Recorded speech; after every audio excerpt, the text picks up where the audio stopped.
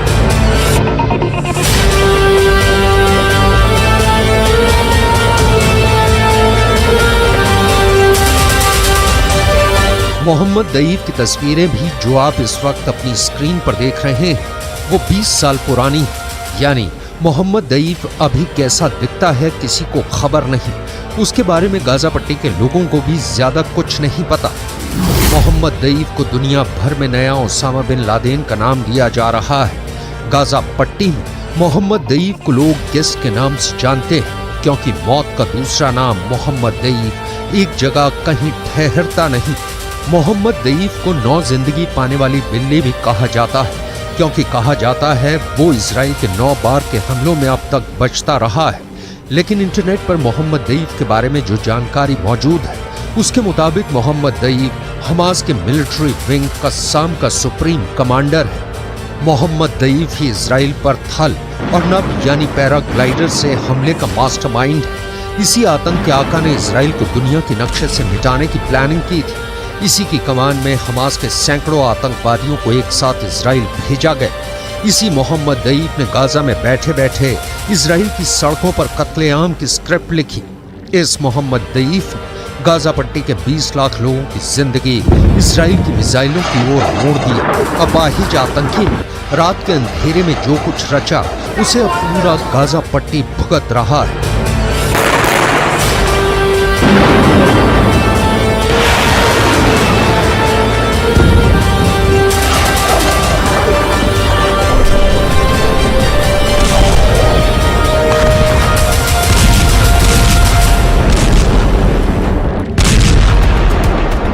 Hamas के militant wing के मुखिया मोहम्मद दईफ ने इजराइल पर अटैक की इतनी बड़ी प्लानिंग की थी। इसका अंदाजा इसी बात से लगा सकते हैं कि इजराइल फोर्सेस को रिस्पॉन्स करने में 3 घंटे का वक्त लग गया। इजराइल की खुफिया एजेंसी मोसाद को इस हमले की पहले भनक तक नहीं लगी। मतलब एक एक डिटेल को मोहम्मद दईफ सीक्रेट रखने में कामयाब रहा।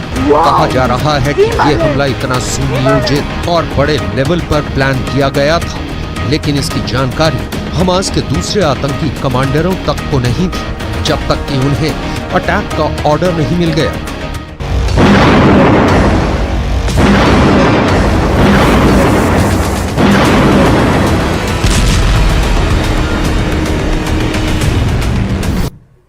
अब वही हमास के हमले से चाइल्ड अस्पताल का एक हिस्सा तबाह और बर्बाद हो चुका है। ये तस्वीरें सामने आई हैं। चाइल्ड डिपार्टमेंट में हर तरफ बर्बादी के निशान दिखाई दे रहे हैं। न्यूज़ 18 इंडिया की टीम के कैमरे में वहां का एक नजारा कैद हुआ है। देखिए ये रिपोर्ट।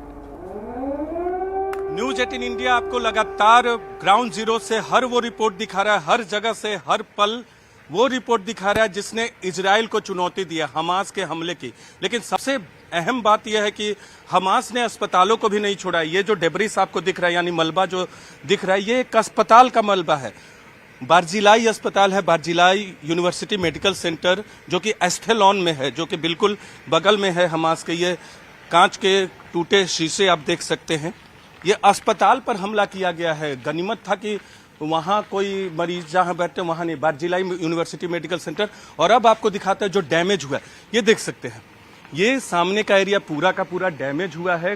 करम सिंह हमारे कैमरा पर्सन जो हमारे साथ युद्ध भूमि में लगातार हमारे साथ मौजूद है, वो आपको दिखा रहे। इस तरह से रेड रिबन से इसको प्रोटेक्टेड एरिया के तहत बना दिया गया है। और इम्पैक्ट कितना था वो आपको दिखाते हैं। इम्पैक्ट कितना था वो आपको दिखाएंगे। अस्पतालों को भी नहीं छोड़े। और ये पहला हमला था। 7 तारीख को ये हमला किया गया था।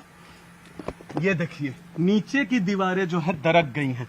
करम ये दिखाइए जो हमें देख रहे हैं न्यूज़ 18 इंडिया पे, वो देखिए नीचे की दीवार ये पूरी दरक गई है। उधर दूसरी तरफ ये दीवारें जो है मिसाइल के इम्पैक्ट से ही गिरी है। करम आप पीछे देखिएगा। और ये आपको हर तरह से तस्वीरें हम ला कर दे रहे हैं। ये डोर्स के फ्रेम थे, वो जो मलबा आपको दिखाया था पीछे में, इसी तरह के फ्रेम लगे हुए थे पूरे ऊपर, यहाँ वो गिर गया है। ये देखिए सारे फ्रेम गिरे हुए हैं और ये दीवार की स्थिति देखिए। ये तो एक तरफ से आपको इम्पैक्ट पता चलेगा 7 अक्टूबर की घटना का, जब मिसाइल से हमला किया गया।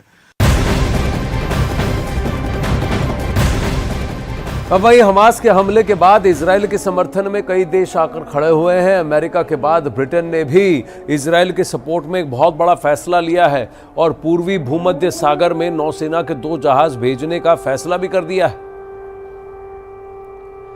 अब यूनाइटेड किंगडम के साथ और अमेरिका के साथ जर्मनी ने भी हर साथ का वादा दिया है। फ्रांस ने भी कहा है कि वो पुरजोर मदद करेगा इजराइल की और इजराइल के खिलाफ किसी भी प्रदर्शन को अनुमति फ्रांस में अब नहीं दी जाएगी, ऐसा मैक्रोन ने कहा है।